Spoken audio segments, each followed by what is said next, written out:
إلهي لست للفردوس أهلا ولا أقوى على النار الجحيم. Allah subhanahu wa ta'ala eventually allowed them to enter into the Holy Land after 40 years.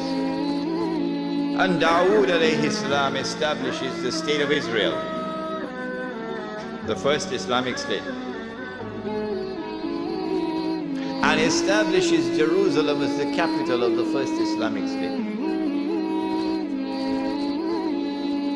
And he is succeeded by his son Sulaiman, Nabi Sulaiman alayhi salam.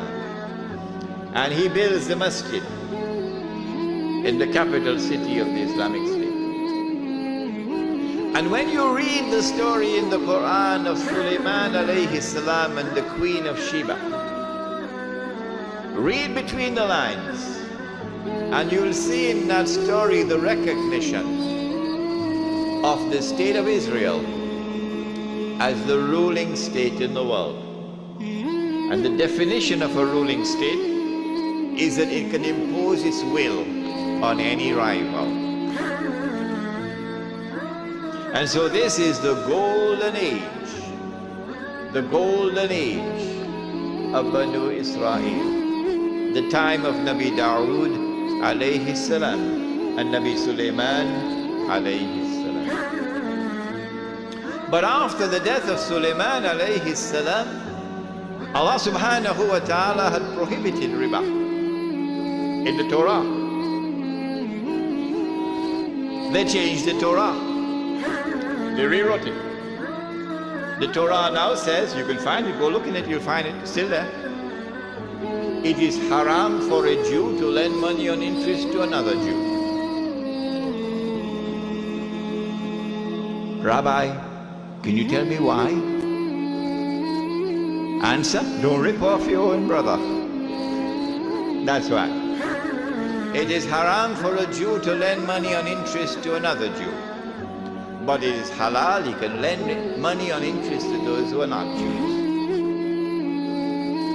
It's called double standards. Because of this change they've made in the Torah concerning riba, among other things, they have now violated the condition of righteous conduct. And so Allah subhanahu wa ta'ala responds to this. In Surah to Bani Israel, He refers to this as fasad. Fasad is corruption. This is the corruption of the word of Allah. وَقَضَيْنَا إِلَى بَنِي إِسْرَائِيلَ فِي الْكِتَابِ لَتُفْسِدُنَّ فِي الْأَرْضِ مَرَّتَيْنِ وَلَتَعْلُنَّ عُلُوًّا كَبِيرًا. That we recorded it in the Torah, in the Zabur, in the Torah, that Banu Israel will commit fasad in the land, yani al-Ardul Muqaddasa, in the Holy Land, on 2 occasions. This is the first one. Allah subhanahu wa ta'ala responded to it by sending an army from Babylon. An army that worshipped the sun and the moon and the stars and idols. So these ibad are sent by Allah subhanahu wa ta'ala, and they destroy the state of Israel, and they destroy the masjid, and they take Banu Israel into slavery in Babylon. And so now they're weeping by the rivers of Babylon. Allah subhanahu wa ta'ala sends a prophet, Isaiah. He sends many other prophets, but this one in particular, to communicate a divine promise. What is the promise? We were told about a divine promise which was communicated to the Israelite people, that Allah was going to send a prophet who would be known as Al-Masih, the Messiah, and who would rule the world with justice confirmed by Nabi Muhammad alayhi salatu, he would be Hakimun Adil. He would rule the world with justice from the throne of Nabi Dawood alayhi salam, the Prophet David, and with a rule which would be eternal. But when that promise was communicated, the Israelites were out there in Babylon, and the Holy Land was occupied. The Israelite people understood that if the Messiah was to fulfill this divine promise, there were certain logical implications which followed. Number one, that he would have to liberate the Holy Land.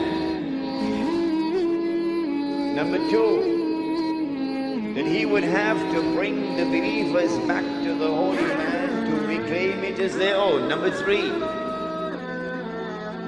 that he would have to restore the holy state of Israel, founded by David and Solomon, Allah's blessings be upon them. And number four, that this holy state of Israel would have to become once again the ruling state in the world. And then the Messiah could rule the world from the throne of David alayhi salam, with a rule which would be eternal.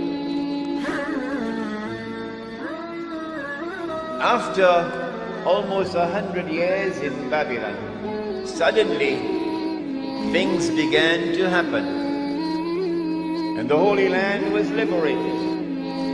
The Persian Empire defeated Babylon, and the Israelite people were allowed to return to the Holy Land to reclaim it as their own and to restore the holy state of Israel. And the temple or the masjid built by Solomon alayhi salam was rebuilt. And so the Israelite people are now excited. The excitement has reached fever pitch. The Messiah must be around the corner. The golden age is coming back. We're going to rule the world one more time.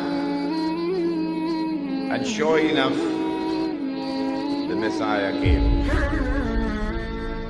But when the Messiah arrived, the son of Mary, while some of them accepted him, the young ones, the poor, the humble, فآمن طائفة من بني إسرائيل, the establishment, the rabbis, the priests, rejected him. وكفر الطائفة. Why did they reject the Messiah? Answer: because Allah tested them, and because they were seeing with only one eye, they failed the test. They said, وَنَعُوذُ بِاللَّهِ مِنْ هَذَا, they said that his mother had committed that enormous sin. And they said that this baby was a bastard. If they had seen with two eyes, with the internal eye, then they would have known, oh no, appearance and reality were completely opposite to each other with this baby. That she was still a virgin. She gave birth to the baby. But they did not see with the internal eye. Prophet Muhammad, Allah's blessings be upon him, then informed that Allah had created a being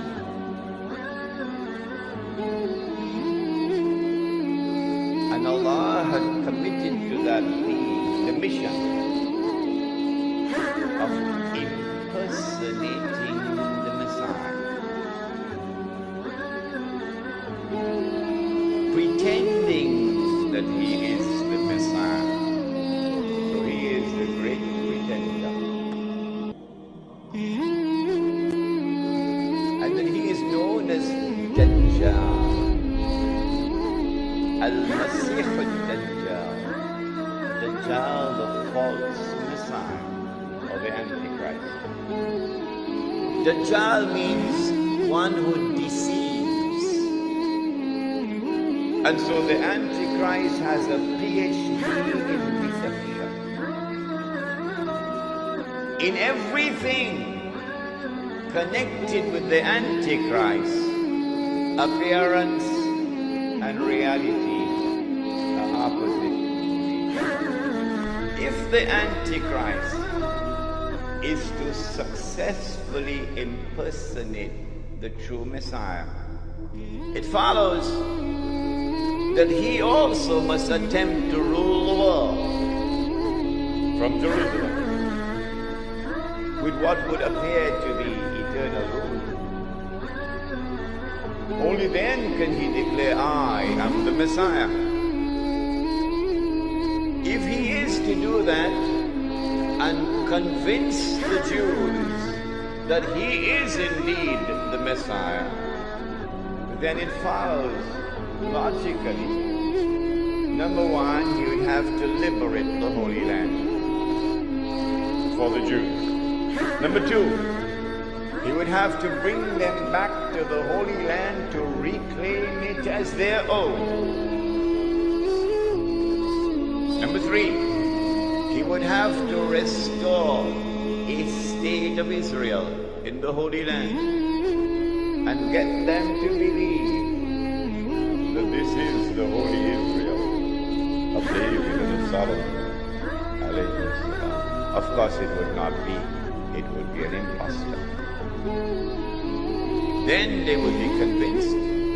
And finally, he would have to cause that state of Israel to become the ruling state in the world. Only then would he be able to rule the world from Jerusalem.